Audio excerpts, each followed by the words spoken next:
Sejam muito bem-vindos a mais um episódio do Bloco Podcast. Eu sou o Hugo Quinteiro. Você me encontra no X por @Hugo_Quinteiro. No episódio de hoje vamos falar sobre criptografia quântica, o novo bug do milênio. Comigo tem o Felipe, o investidor descentralizado. Tudo bem, Felipe? Cara, tudo tranquilo. Vocês vão me encontrar também no Twitter, no @investidordesk, DESC, porque não coube descentralizado. Só Mas uma pergunta, o bug do milênio você lembra, né? lembro que Ah, virou tá. no ano 2000, uma coisa assim, né? Que Isso. virou os dígitos lá, né? Assim, eu sei de estudar, eu não lembro porque eu Ah, devia não não, lembra? sabe? Bom, eu Não. tava lá também, peraí. Deixa eu avisar pra galera.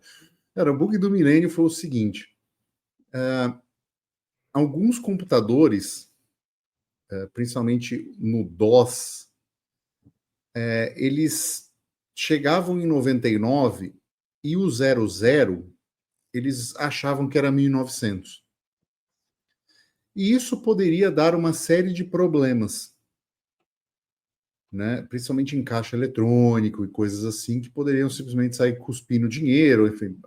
O cenário apocalíptico era muito, né, usinas desligarem, né, porque não sabia qual é a data. Então, era algo meio urgente. Isso começou lá para 97, 96, né? Olha, o bug do milênio e tal.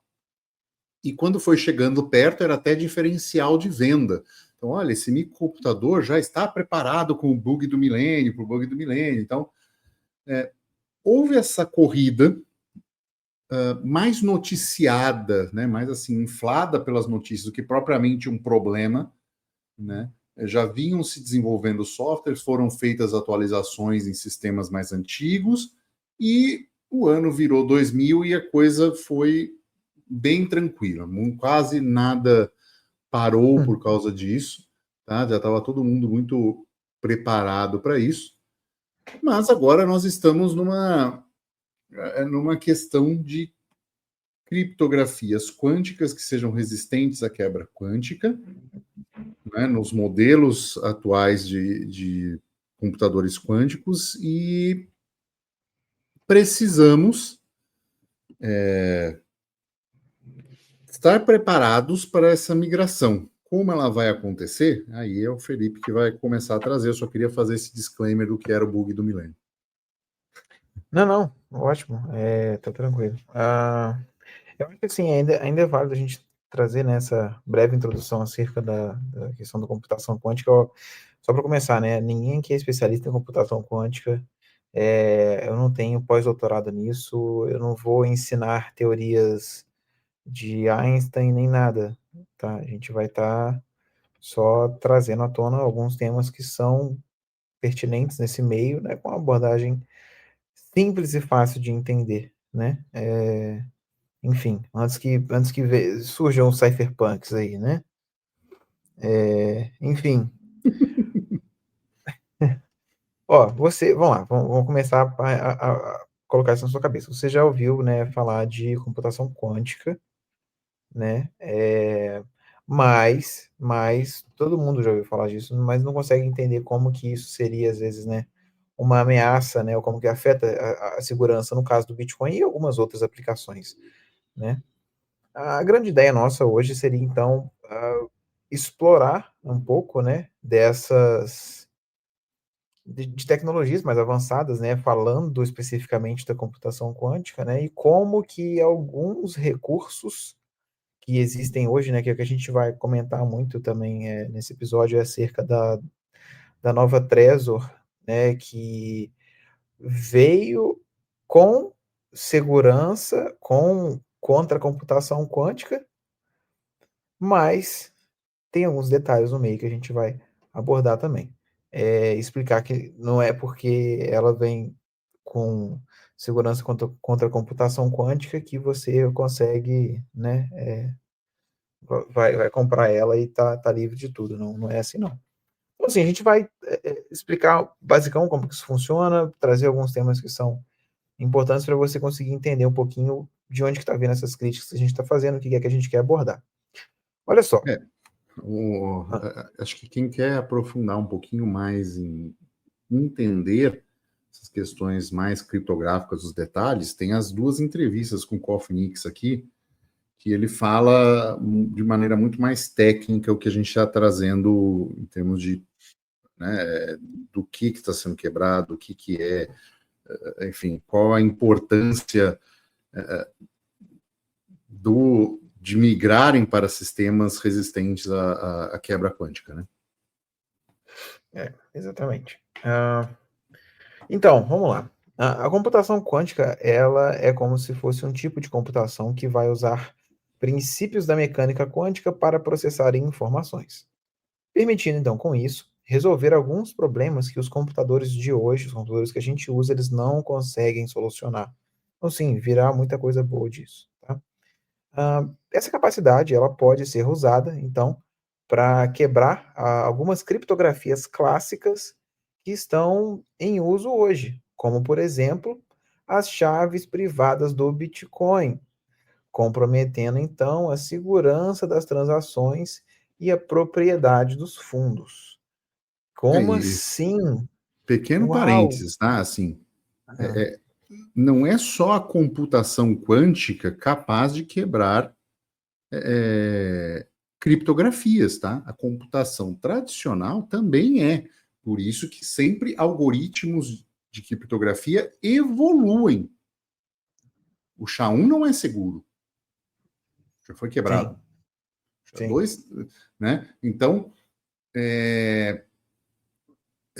entenda que a parte de quebra de criptografia já acontece na computação tradicional. Inclusive, se você olhar o filme lá do cara que fez o primeiro computador lá, que quebrou a enigma o Turing. do Turing, ele criou um computador para quebrar, né, um princípio de computador para quebrar uma criptografia. Então, assim, o surgimento do computador está ligado à quebra de uma criptografia. Então, né, assim, se você está nesse nível de conhecimento, então entenda que o primeiro ponto é computadores convencionais já quebram criptografia desde a sua criação, tá? Então, não é uma coisa do tipo assim, agora é só a criptografia, a computador quântico que vai quebrar criptografias. Não, ele vai quebrar da mesma forma que o outro quebra, só que o nível e a capacidade potencial de quebra de algoritmos de criptográficos por computador quântico é muito maior do que a computação tradicional. Por isso a necessidade de criar, e já existem, algoritmos com resistência à quebra quântica.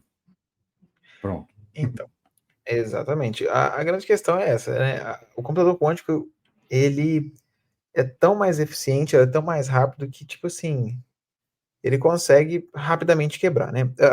Olha só, o Bitcoin, hoje, ele usa a criptografia baseada em algoritmos como o SDSA, que para gerar a chave privada, né? Que é seguro? Pô, é. Contra, se você for avaliar, um computador normal. Só que quando você pega um computador quântico que tem um processamento extremo, absurdamente fora da curva, melhor do que um computador normal, ele já não aguenta. Essa que é a grande questão. Então, assim, o SDSA, ele é seguro? Bom, para a tecnologia que tem hoje é. Para que tem daqui a pouco, não. Então, assim, é mais ou menos essa questão, né? O que o Hugo trouxe Uhum. lá. O Alan Turing fez um computador para quebrar uma outra criptografia. A criptografia era segura? Era, até ele inventar um negócio novo. Então, assim, é mais ou menos essa a perspectiva que a gente está trazendo, né? Então, assim, é claro que varia, né? O pessoal, alguns falam que demora tanto até sair o computador quântico, outros falam que demora não sei mais quanto, e tá essa dúvida, né? Fica essa discussão, ninguém sabe o que vai ser, de fato. A grande questão é que, sinceramente, pô, joga 5 anos para frente. Eu acho que isso aí já vai estar sendo, talvez, comercializado com muito mais facilidade, entendeu? E aí, sim, vem essa dúvida, né? Esse questionamento acerca da da segurança do Bitcoin. Não estou fazendo FUD, tá? Por favor, eu continuo acreditando, continuo usando, continuo tendo, continuo sendo uma bela de uma solução que eu recomendo para todo mundo. Mas é uma coisa que tem que ser avaliada, tá? Não é. Não tô falando. Não tô criando FUD, porque se eu estivesse criando FUD, antes das pessoas começarem a vir reclamar, a gente estaria falando que, ó, vende tudo porque tem uma ameaça quântica. Eu não tô falando isso. Continuo achando muito bom o Bitcoin. Continuo tendo, continuo comprando. Eu continuo sugerindo para que as pessoas comprem, tá? Mas existe essa ameaça que está por vir e ela vai afetar muita coisa, se nada for feito até lá. Então, assim, são alguns critérios aí que a gente vai abordar, né? Sim, cara, é preciso diferenciar, e acho que aí já entra o primeiro questionamento, né? Que, assim, a gente vê coisas que são publicadas pela computação quântica, mas a gente não sabe o que efetivamente está funcional, porque isso é segredo, né, de Estado. Tem área militar trabalhando nisso, principalmente porque guerras criptográficas já acontecem no mundo inteiro, né? Então, você tem interesse, por exemplo, com os Estados Unidos desenvolva uma quebra criptográfica capaz de acessar informações de chineses e vice-versa. Então, esta guerra tecnológica, ela acontece desde sempre. Isso posto, você não sai divulgando as coisas, né? Estava vendo isso em aviação é muito claro, né? Assim, o avião que foi aposentado, o militar que foi aposentado na década de 70 voou mais rápido do que o Concorde supersônico, que foi até 2000 e pouco na aviação civil, ou seja, a diferença tecnológica da aviação militar para civil é absurda. Da mesma forma que a criptografia militar para a criptografia que a gente usa de forma pública é diferente. Então, é de se esperar que a criptografia quântica militar esteja um passo além do que é desenvolvido. Até porque se alguém fala alguma coisa muito disruptiva, o governo chega lá e compra a coisa, entendeu? Sequestra aquele cérebro e bota para trabalhar para ele. É isso. Então, é de se esperar que a computação quântica hoje esteja superior ao que é divulgado. Se é suficiente para fazer colisão de hash e quebrar o EDSA,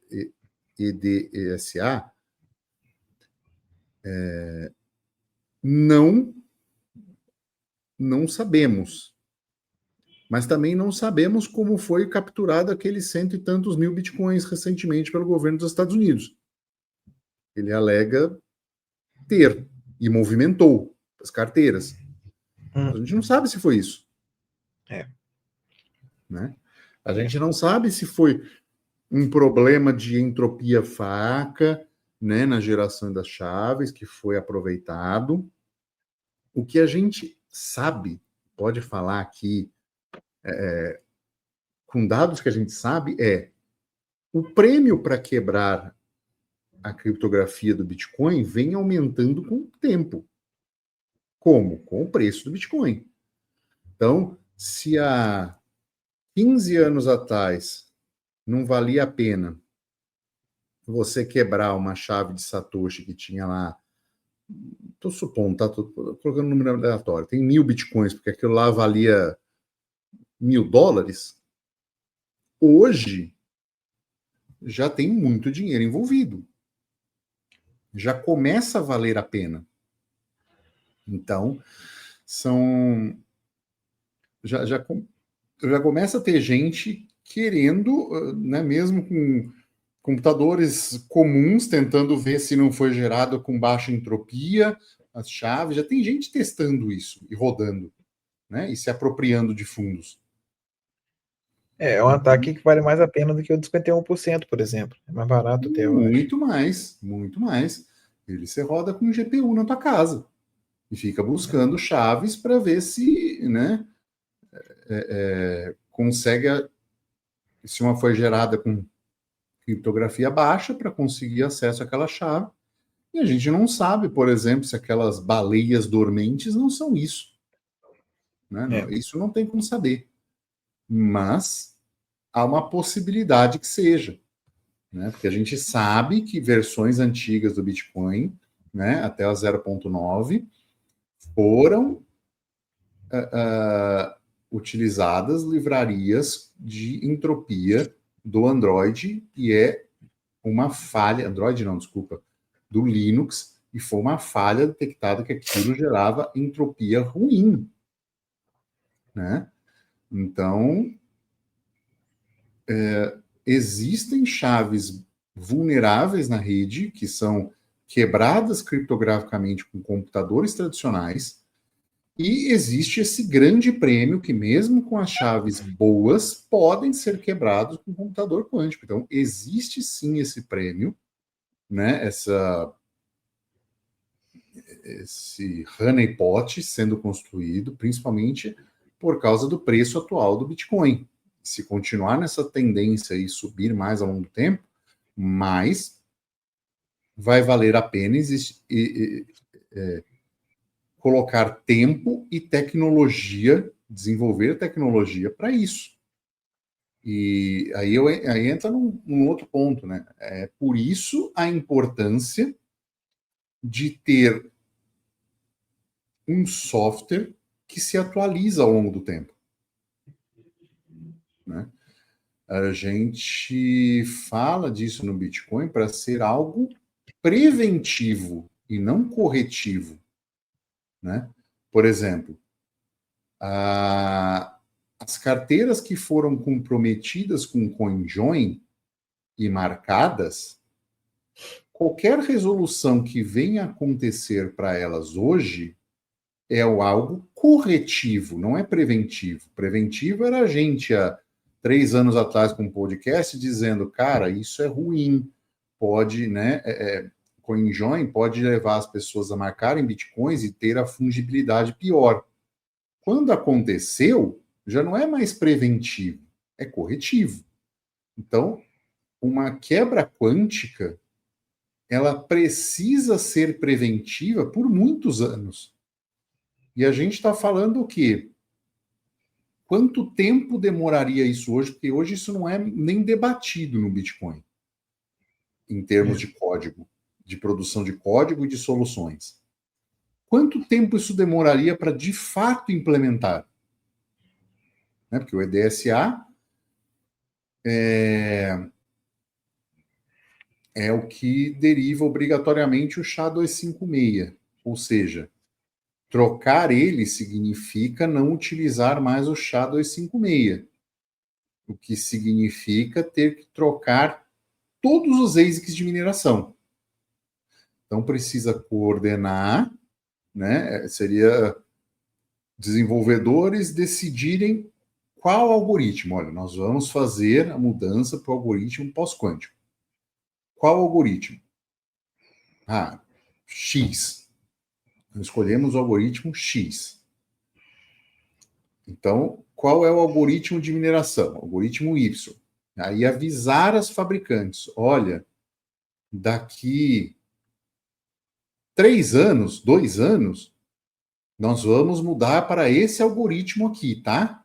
Né? Faz os testes todos, teste NED, funcionou. Vai ser esse algoritmo. Ó. Nós vamos mudar daqui 2 anos. Para quê? Para que as empresas tenham tempo de preparar ASICs híbridos, ou seja, ASIC que vai funcionar com SHA-256 e com este novo algoritmo, mesmo caindo eficiência.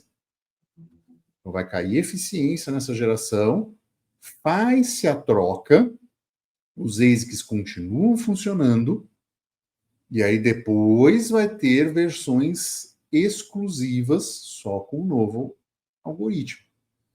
Então, não é uma coisa, não é uma decisão que acontece, por exemplo, no Monero, que isso pode acontecer do dia para a noite, que é só trocar o minerador, porque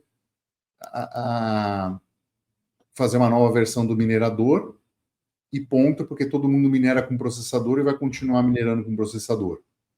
Né? O processador tem margem para isso. Não. É completamente diferente. Você tem que criar todo um hardware novo para isso. Então, já é algo com custo muito alto e que não pode ser feito de uma hora para outra. Então, assim, não podendo ser feito de uma hora para outra, a gente está falando aí que seria pelo menos uns 2 anos, já é praticamente final de 2027, quase 2028. As pessoas já estão, né, já têm suspeitas, já estão falando, daqui 5 anos a criptografia, né, quântica já pode, os algoritmos quânticos já podem quebrar algumas criptografias mais importantes e já estão recomendando fazer migração. Então, 2 anos já é quase, já passou da metade do tempo. Agora, e o tempo para desenvolver isso? Né? Não vai sair de uma hora para outra também.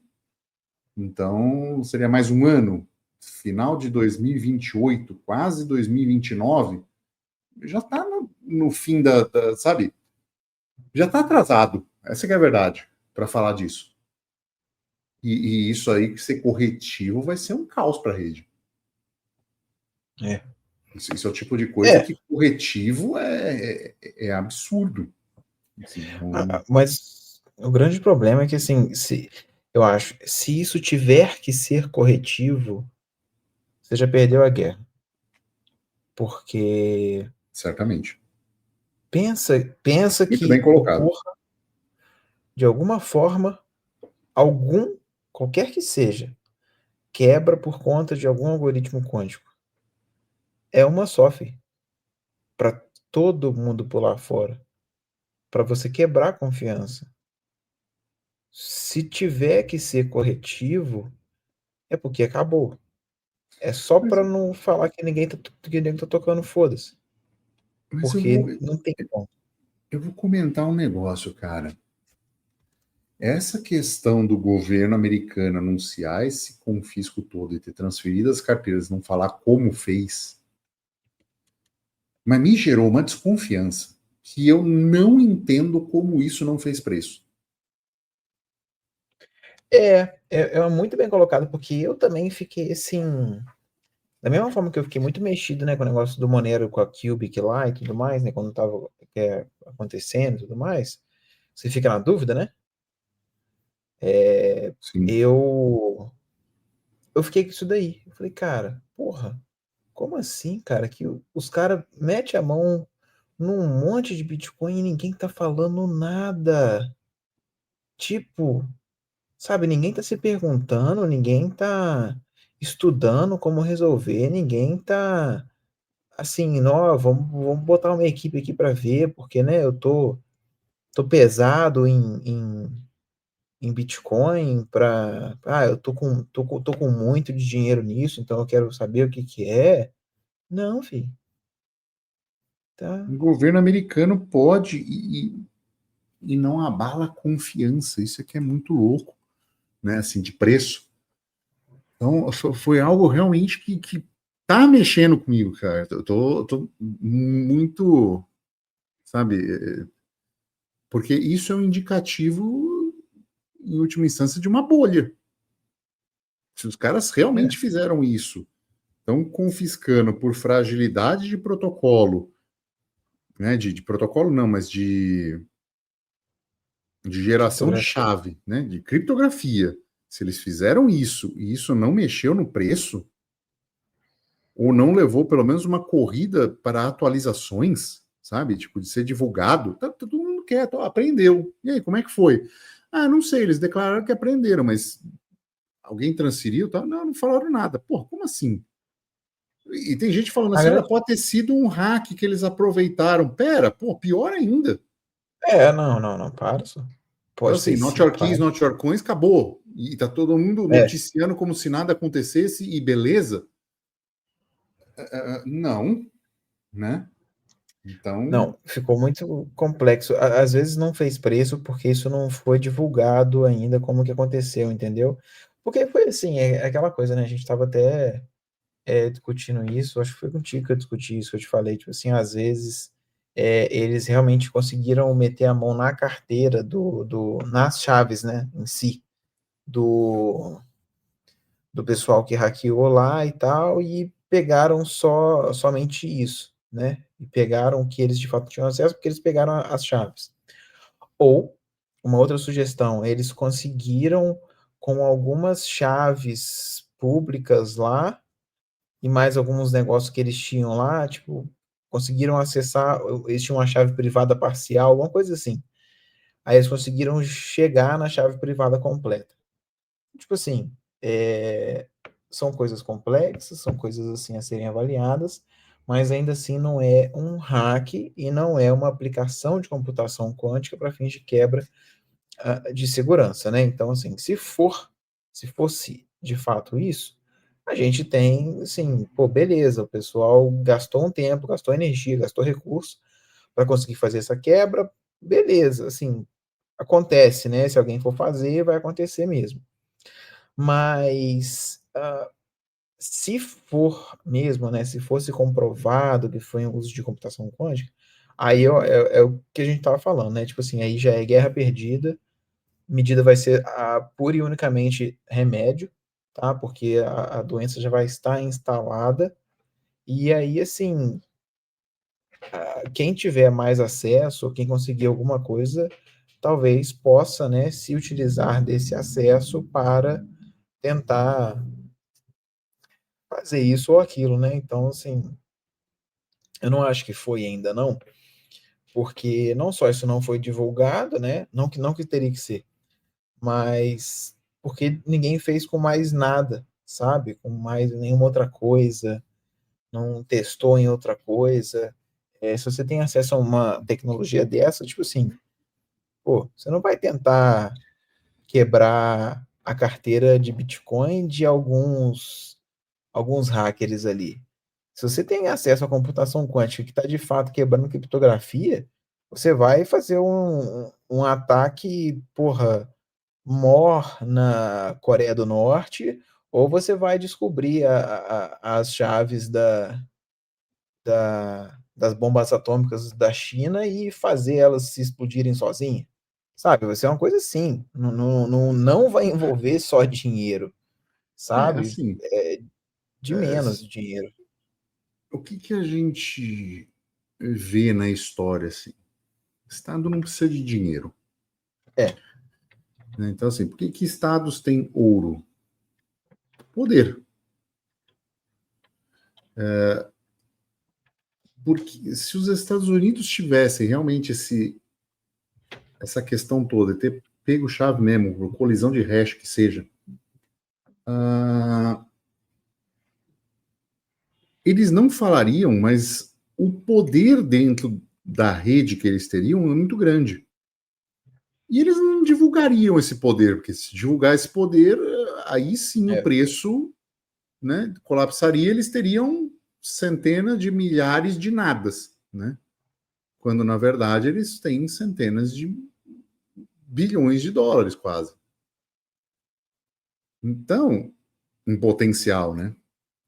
Então, assim, se eles conseguirem esse poder todo criptográfico, né, que é muito que o Kofnix fala nas entrevistas, né, de algoritmo que o Bitcoin usa ser recomendado pelo governo norte-americano, né, se recomenda, provavelmente ele já tem pistas de como quebrar, né, a própria colisão de hashes do EDSA já está na metade, né, das potências, dos rounds necessários com a computação tradicional. Isso publicado, a gente não sabe o quanto isso está em uso militar, o quão mais perto está, se já conseguiu. Então, cara, mudar de algoritmo em termos de dinheiro P2P é quase uma necessidade. Nem que seja por um não resistente quântico, sabe? Mas só o fato de mudar é importante. Não, mas se for para mudar, tem que ser para um que é Não, resistente de uma vez. Se for para mudar por um que não, não é, com não muda. certeza, com certeza. Não tô, desculpa, assim, mas assim, só o fato de mudar já é algo importante. Porque se você senta em cima do tempo, ou seja, essa criptografia do Bitcoin está aí há 15 anos, você dá tempo. E ninguém supera a paciência do Estado com tempo e recurso infinito. Então, só o fato de mudar já é um ponto de dificuldade. Puta, era isso, agora não é mais esse caminho que eu estava seguindo, já tava perto aqui. Agora eu vou ter que voltar lá no começo e não sei o que, tentar quebrar de novo por uma outra forma. Então, só o mudar já é importante, né? E isso é um aviso para os que acham que o software perfeito não precisa mudar nada, especialmente um software que envolve criptografia, né? E está sujeito a ataques econômicos e busca de dinheiro. Então, muito cuidado com essa narrativa de que não precisa mudar nada porque está funcionando. Precisa e muito, precisa ser atualizado, precisa para versões, e às vezes precisa mudar só pelo fato de estar muito tempo com a mesma solução. Ou seja, o seu atacante pode estar muito mais perto do que você imagina da quebra. E o fato de você simplesmente mudar, claro que no caso do Bitcoin, já está atrasado. De novo, o que eu falei, já está atrasado um algoritmo de resistente à quebra quântica. Então, tem que mudar logo e tem que mudar já para quebra quântica. E depois disso, continuar mudando. Esse é o ponto, né? Não, porque senão as coisas viram corretivas e, como o Felipe muito bem disse, cara, corrigir uma situação dessa com quebra quântica documentada é meio tarde demais, né? É, exatamente. Fica tarde no sentido porque, assim, você não afeta só a questão da utilidade da rede, né? Não estou falando que é o caso, não estou falando que vai ser o caso, na verdade eu espero até que não seja o caso, mas isso não só afeta a utilidade, porque você quebra, né, essa questão do not your keys, not your coins, foda-se, né? Agora é quem tem computador quântico, your coins. Mudou. Mas e você, além disso, você fere a questão da confiança, sabe? Se a nova regra é computador quântico your coins, porra, não tem por que eu ter esse negócio, entendeu? Então, assim, é complicado, sabe? É complicado. Não entendo como um FUD, né? Apenas uma discussão mesmo, porque né, eu não entendo bem assim de computação quântica, né? A única coisa que a gente sabe é que, poxa, a gente tem um algoritmo que a gente usa, que a gente confia, que a gente gosta, mas que ele não oferece a devida proteção, né? É claro que, né, eu acho que entra um pouco naquilo que eu falei também, né? Tipo assim, você com a possibilidade de utilizar a computação quântica para uma coisa, o que que você faria? Talvez não ia ser quebrar o Bitcoin, mas sabe, como é que você convive com essa possibilidade, entendeu?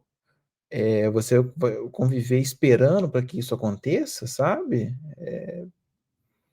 É difícil, Porque difícil. imagina, lembra que a gente falou em episódios atrás, né? Então, se o Bitcoin é para ser ouro digital, então vamos deixar ele ser reserva de valor e ouro digital. Se a coisa não muda, o governo americano pega uma situação dessa, ele pode fazer o confisco. Sabe o É, confisco do ouro? Fazer 100% do Bitcoin. é, Ó, tá aqui, a partir de hoje o Bitcoin vale tantos $1.000, nós vamos congelar esse preço e entregá-los a todos vocês em troca das chaves privadas que nós estamos aqui. Você mostra que a chave é tua e a gente entrega o equivalente em dólar. Não roubou ninguém, é, né? é. E aí vocês ficam com, né? Porque aí pega a tecnologia para ele, muda o que precisa mudar, usa a reserva de valor, pareia tudo em cima do Bitcoin. Pega a solução emprestada, com a credibilidade toda do mercado. E o maximalista vai bater a palma. É, Vai é arrumar um jeito de complicado. bater palma. Dependendo do cursinho que você fez, aí você é a favor ou não, entendeu? Pois é, pois é.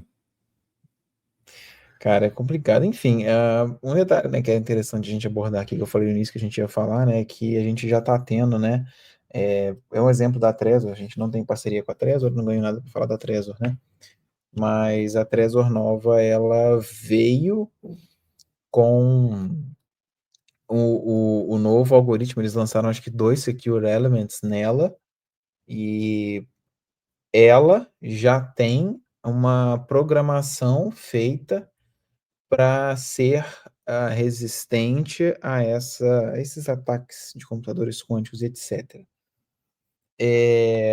Alguns disclaimers disso. Meu Bitcoin está na Trezor nova. Ele está seguro? Não, porque primeiro que ele não está na Trezor nova, né? Ele está na blockchain. Por mais que você use a Trezor para gerenciar esse Bitcoin, né?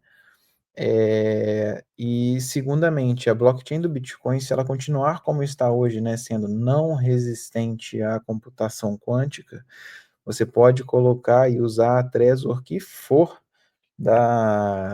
com acesso à puta que pariu da computação quântica, que não resolve em nada. Quem tem que mudar é a rede do Bitcoin e não a carteira que você usa. Então, que fique claro isso, né? Mas a Trezor veio com essa possibilidade, o que é sensacional, mostra exatamente isso que o Hugo está falando. Poxa, já tem gente no mercado olhando lá para frente, olha, isso vai ser uma ameaça, isso vai ser um vetor. Vou me adiantar a este problema para que eu não precise tomar medidas corretivas. Por quê? No caso da Trezor, seria o mesmo caso do Bitcoin. Se alguém quebra uma Trezor que seja, você fere toda a empresa e toda a confiança que você tem no produto deles.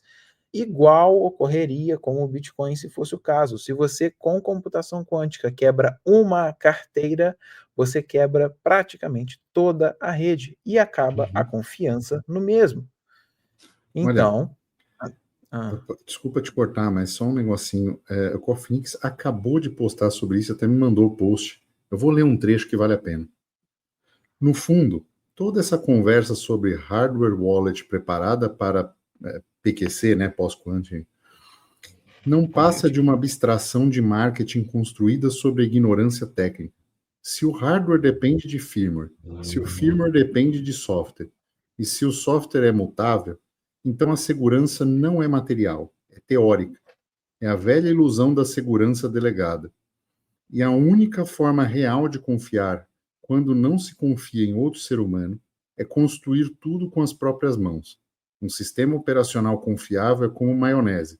Se faz em casa com ingredientes conhecidos, sem intermediários.